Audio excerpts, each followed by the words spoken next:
Let me begin by expressing our sadness at the passing of a wonderful man and a dear friend of mine, Herman Cain. He was a very special person. I got to know him very well. And unfortunately, he passed away from a thing called the China virus. And we send our prayers to Herman's great wife, Gloria, wonderful family. And I have to say, America grieves for all of the 150,000 Americans who had their lives taken by this horrible, invisible enemy. We mourn their loss as a nation. We mourn their loss as people that love one another. And we're working very hard to not only contain this horrible event, this horrible plague, that's what it is a plague, but also to come up with therapeutics and vaccines, and we're making a lot of strides. All over the world, they're having tremendous problems. A resurgence has taken place in many countries that people thought were doing well. Despite a wide range of approaches to the pandemic between countries, this resurgence in cases is occurring throughout large portions of our planet, in Japan, China, Australia, Belgium, Spain, France, Germany, Hong Kong, places where they thought they've really done great. It came back, and in a couple of cases came back very strongly. The virus was said to be under control, but new cases have risen very significantly once again. So when you think somebody's doing well, sometimes you have to hold your decision on that. You have to hold your statement. Since the beginning of June, daily new cases have increased by a factor of 14 times in Israel, 35 times, that's 35 times in Japan, and nearly 30 times in Australia, just to name a few. These were countries that were doing incredibly well. Leadership was being praised. Latin America now leads the world in confirmed infections. And with the scarcity of testing in Latin America, the true numbers, you have no idea what they might be. And I can say scarcity of testing almost anywhere except for our country.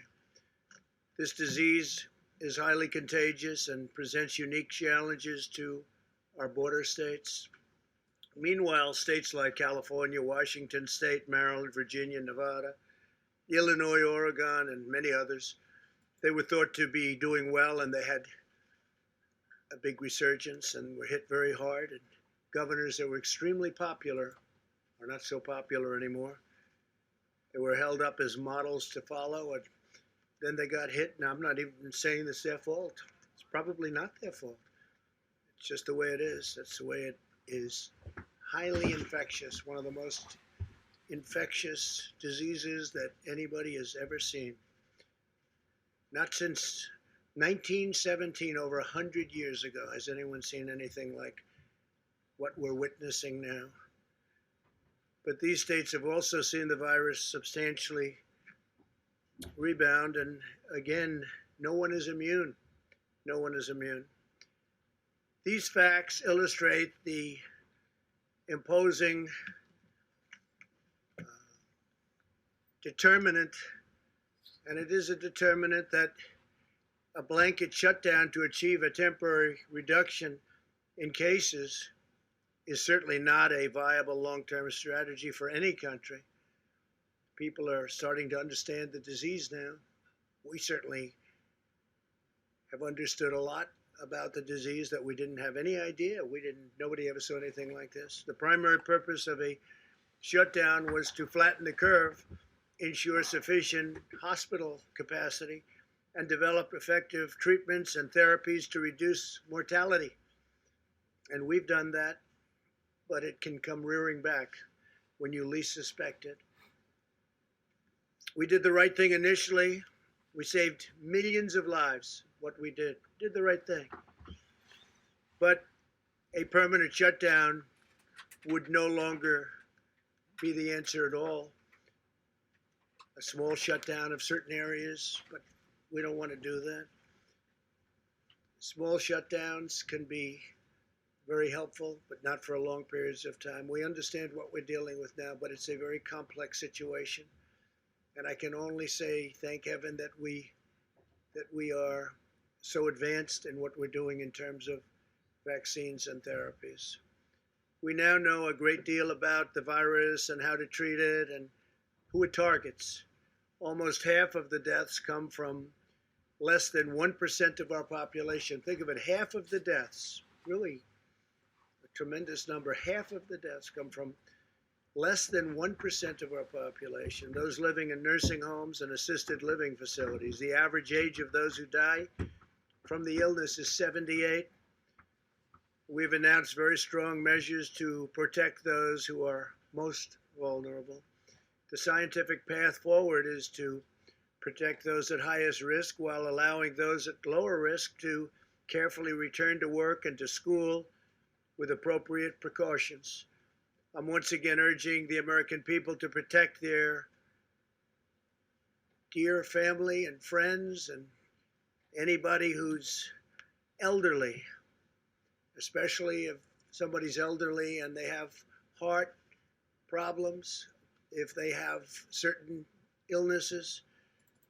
Diabetes is a very bad one, having to do with what we're discussing. But you want to protect the elderly and socially distance. Wear a mask if you cannot socially distance, and practice vigorous hygiene.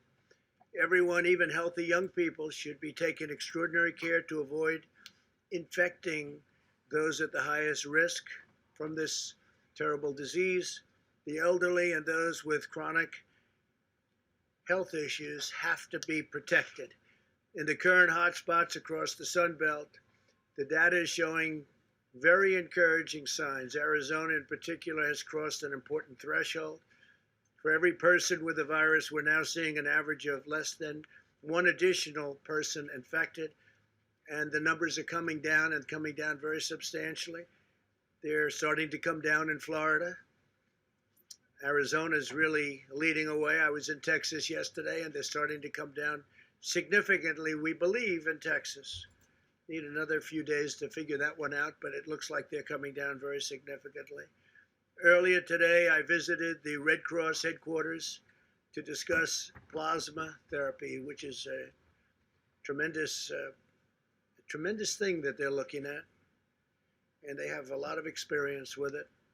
Potentially life-saving treatments that infuse sick patients with powerful antibodies donated by those who have recovered successfully from this disease. More than 2 million Americans have recovered from the virus, and today we're asking them to visit coronavirus.gov, and volunteer to donate plasma. We need plasma.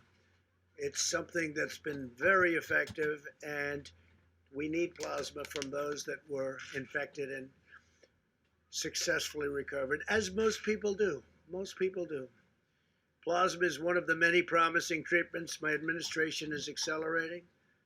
We've secured over 90% of the world's supply of remdesivir, which is terrific, an encouraging antiviral drug that can effectively block replication of the virus.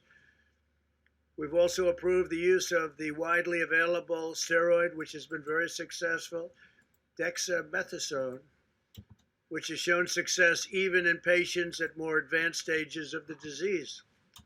On July 17th, we announced a $450 million agreement with Regeneron to build manufacturing plants and hundreds of thousands of doses of its antibody treatment, which is currently in late-stage clinical trials, moving along very rapidly. That's Regeneron. As a result of such significant strides in treatment, the mortality rate in those over the age of 18 is 85% lower than it was just in April. So in a very short period of time, think of that, just 85% lower than it was in April. It's a big statement. Now I want to provide an update on our efforts to ensure a strong economic comeback, including our negotiations on Capitol Hill. Throughout this crisis, my administration has taken the most aggressive action in history to rescue American workers. We love our American workers. And we've set records on job creation, records 2 months in a row. We enacted a $3 trillion economic relief package. The Paycheck Protection Program alone saved over 50 million jobs. We delivered $300 billion to direct cash payments to Americans. We approved $500 billion for our hardest hit industries. $500 billion. We allowed struggling homeowners to reduce or defer their mortgage payments, and we put a nationwide moratorium on evictions from federally backed properties. It was a big thing, very big thing. We also suspended student loan payments for 6 months, and we're looking to do that additionally and for additional periods of time. As a result of these extraordinary steps by the administration, we added a record 7 million jobs in the 2 months past alone. To ensure this comeback continues, which we think it will, we had great foundation to build on. We were the strongest country in the world, nobody close. We were outdoing everybody from China. If you remember, for many years you heard that in 2019 China would surpass the United States. Well, it didn't. We gained on them very significantly. We took it to a level that nobody's ever seen, 2019, and we'll be back there very shortly. It won't take very long based on everything that we're seeing. It's not going to take very long. I think next year is going to be an excellent year, maybe one of our best years ever from an economic standpoint. We can never, ever forget the people that have been lost. We never will. We'll never forget them. Never forget what happened. This could have been stopped in China. They should have stopped it, and they didn't. But I'm asking Congress to pass additional legislation to support Americans in need. First, we want a temporary extension of expanded unemployment benefits. This will provide a critical bridge for Americans who lost their jobs to the pandemic through no fault of their own. This was not anybody's fault from the standpoint of jobs. It happened. Terrible thing happened. Could have been stopped. It happened. I want to thank Senate Republicans for fighting to extend unemployment benefits today in the face of very strong Democrat obstruction, which I'm surprised at, because this is great for our country and it's great for our workers, and it wasn't our workers' fault. Second, we're asking Democrats to work with us to find a solution that will temporarily stop evictions. We do not want people who have lost their jobs due to the virus to be evicted from their homes or apartments. We don't want that to happen. Third, we need Democrats to join us to pass additional economic relief payments for American citizens, like the payments sent directly to 160 million Americans earlier this year, which was a tremendously successful program. This money will help millions of hardworking families get by. My administration is also asking Democrats to work with us to pass $105 billion to help schools safely reopen. Children are not at the lowest risk. If you look at what's going on, the younger, the better. Amazing, the immune system. For children, the lower they are in age, the lower the risk in terms of the age group itself.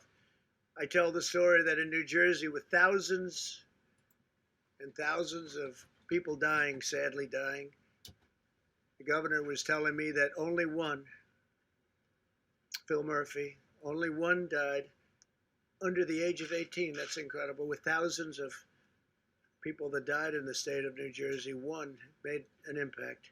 One died under the age of 18. Children are at the lowest risk of any age group from the virus. Indefinite school closures will inflict lasting harm to our nation's children.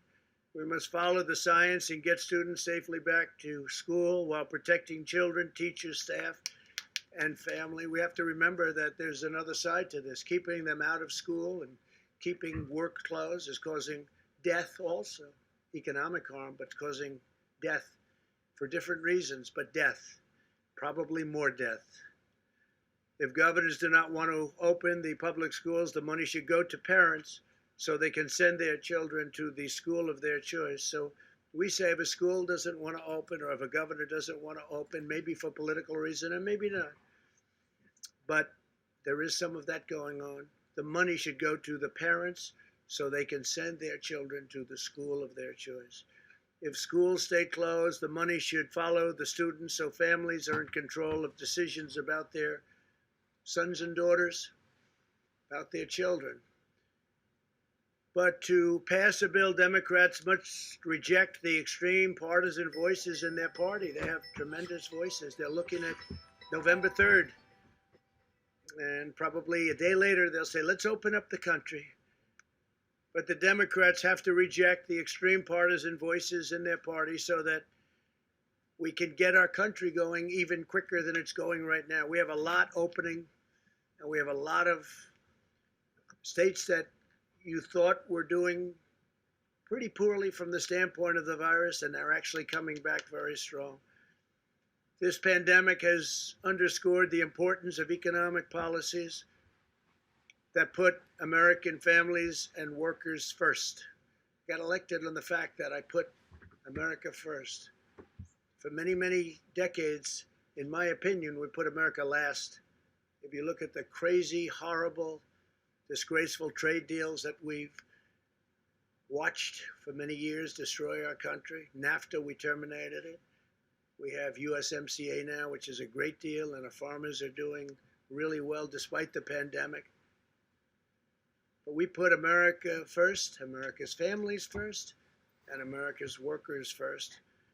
But that means bringing jobs and factories back to our shores, reducing unnecessary regulations, and creating new training opportunities for jobs and for the future. We've cut regulations at a level that no president has ever cut regulations. And we've cut taxes more than any president in the history of our country. Americans always rise to the challenge, and we will emerge more resilient, more self-reliant, more independent, and more prosperous than ever before. So I just want to thank you all, and if you'd like, we'll take a few questions. Steve, please. Are you going to launch an effort to try to delay the election, or was that just a trial balloon this morning? Well, what I want to explain to people, but it doesn't need much explanation. I mean, you look at article after article, New York's mail vote disaster. Tens of thousands of mail ballots have been tossed out in this year's primaries. What will happen in November? It's a mess. This is done by Washington Post. Can you believe it? The Washington Post of all papers. Fake news, but in this case, it's not fake, it's true. This is done by the Wall Street Journal. Here's another one. Vote by mail experiment reveals potential problems within postal voting system ahead in the November election. And you see what's happening with so many different places. They're doing even trial runs. They're a disaster. And I don't want to see an election, so many years I've been watching elections. And they say the projected winner or the winner of the election. I don't want to see that take place in a week after November 3rd or a month or, frankly, with litigation and everything else that can happen, years, or you never even know who won the election. You're sending out hundreds of millions of universal mail-in ballots. Hundreds of millions. Where are they going? Who are they being sent to? It's common sense. You don't have to know anything about politics. And the Democrats know this. The Democrats know this, Steve.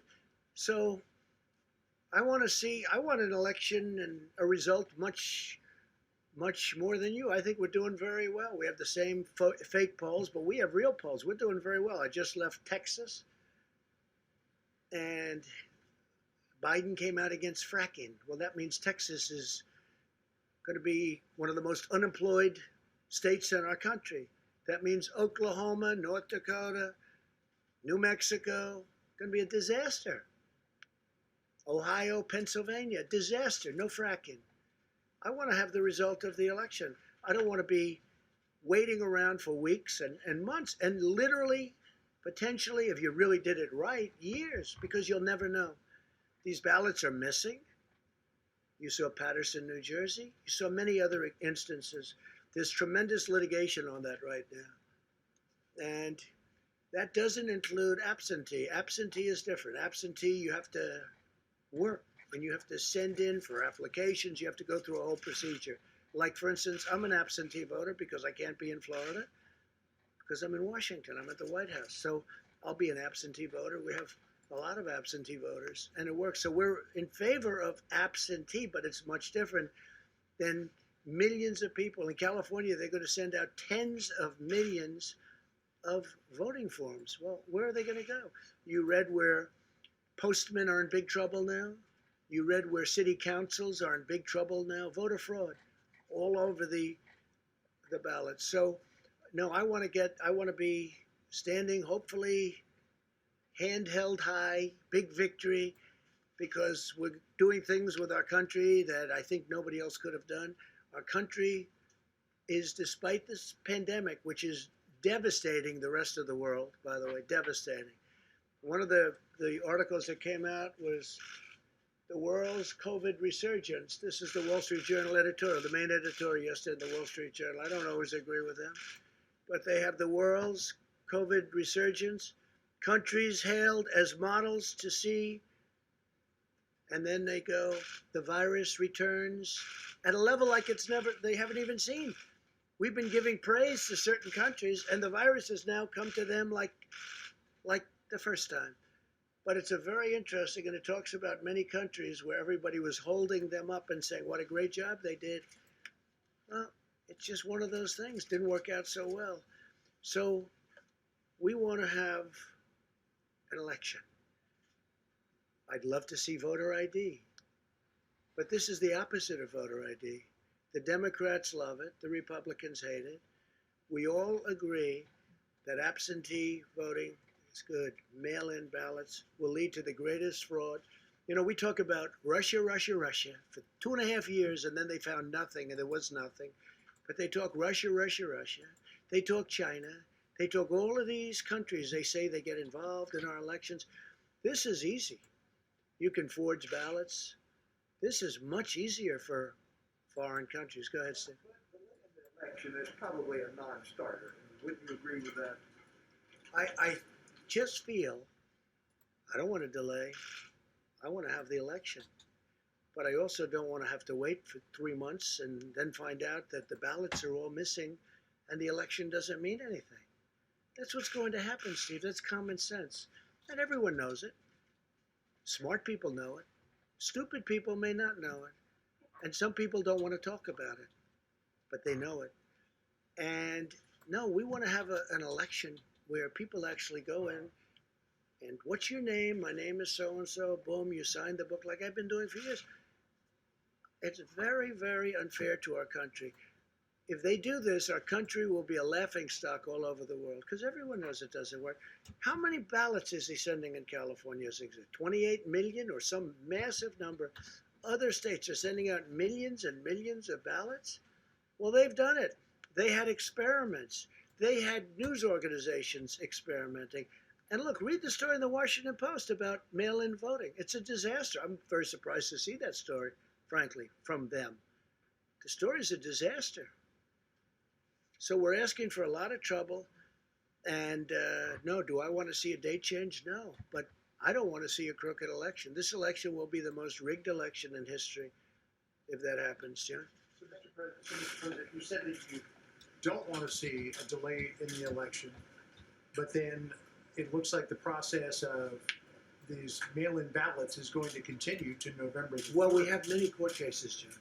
We have one that's been filed for a while now in Western Pennsylvania, as an example, on mail-in ballots. So and by the way, John, we give tremendous examples, numbers of examples of all the fraud and all of the things that have taken place with respect to mail-in ballots. I'm just wondering, is the net effect of what you tweeted this morning and what you're talking about now to cast doubt on the results of the November 3rd election? Well, it's had an interesting impact. I didn't know it was going to be the impact it had. What people are now looking at is, am I right? But not me. Are all these stories right about the fact that these elections will be fraudulent, they'll be fixed, they'll be rigged, and everyone's looking at it. And a lot of people are saying, you know, that probably will happen. Please, Jennifer. President, to break the logjam in Congress, and to prevent that unemployment insurance from lapsing, what do you plan to put on the table tonight? Well, it's a great question. I can't tell you, though, because that wouldn't be very smart from a negotiating standpoint. But we'll be putting certain things on the table. We want to get money to people. It wasn't their fault. And we want to get money to people, and it has to be substantial. It's not their fault what happened. The fact is, people don't like saying it. They know it's true. It's China's fault, okay? It's not their fault. It's not the worker who lost his job. It's China's fault. And that's the way it is. OAN, please. Mr. President, yesterday DHS came to an agreement with the governor of Oregon to remove federal officers if Oregon State Troopers took over. Mayor Ted Wheeler was noticeably absent from that agreement. Are you confident, sir, that the state of Oregon will be able to quell the protests in Portland? And if the violence does continue, would you consider redeploying federal troops? So our people have done Homeland Security, have done a fantastic job. They went to Oregon a little more than a week ago. The place was a mess. The city, Portland, was just a disaster. You see it, and a lot of people weren't reporting it right. They tried to pretend it was a protest as opposed to anarchists and agitators. You understand what I'm saying. It's a mess. They went there a short while ago, and they saved a federal courthouse that costs hundreds of millions of dollars. And they put a ring around the courthouse, and they saved it. But the group that's there is basically meant to save buildings, and they were very strong, very powerful. And they didn't come out too often out of this cocoon that they built in order to save these very expensive, valuable, and psychologically important buildings, right? Like courthouses. The governor and the mayor, we've been dealing with them, and we think they don't know what they're doing, because this should not have been going on for 60 days.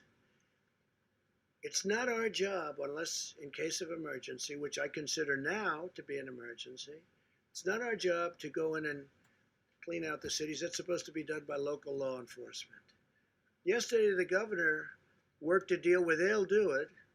We'll stand by, they'll do it, and that's good. Well, it was very good, but she didn't report it that way. What she reported was totally different. She said, I think Trump wants to take over the country. It's crazy. So what happened is, our people are staying there to see whether or not they can do it today and tomorrow. And if they don't do it, we will send in the National Guard and we'll take care of it. And we're telling right now these protesters, and many should be arrested, because these are professional agitators, these are professional anarchists, these are people that hate our country. We're telling them right now that we're coming in very soon. The National Guard, a lot of people, a lot of very tough people. And these are not people that just have to guard the courthouse and save it. These are people that are allowed to go forward and do what they have to do. And I think that makes the governor's job and the mayor's job a lot easier. So they're working today and probably tomorrow to clean out this beehive of terrorists. And if they do it, I'm going to be very happy. And then slowly we can start to leave the city. If they don't do it, we'll be sending in the National Guard. Please. Mr. Trump, given what's happening with Major League Baseball, and now today the Rutgers football team is quarantined, how can you assure people that schools will be safely reopened? So can you assure anybody of anything? I do say, again, young people are almost immune to this disease. The younger, the better. I guess they're stronger. They're stronger. They have a stronger immune system. It's an incredible thing. Nobody's ever seen this before.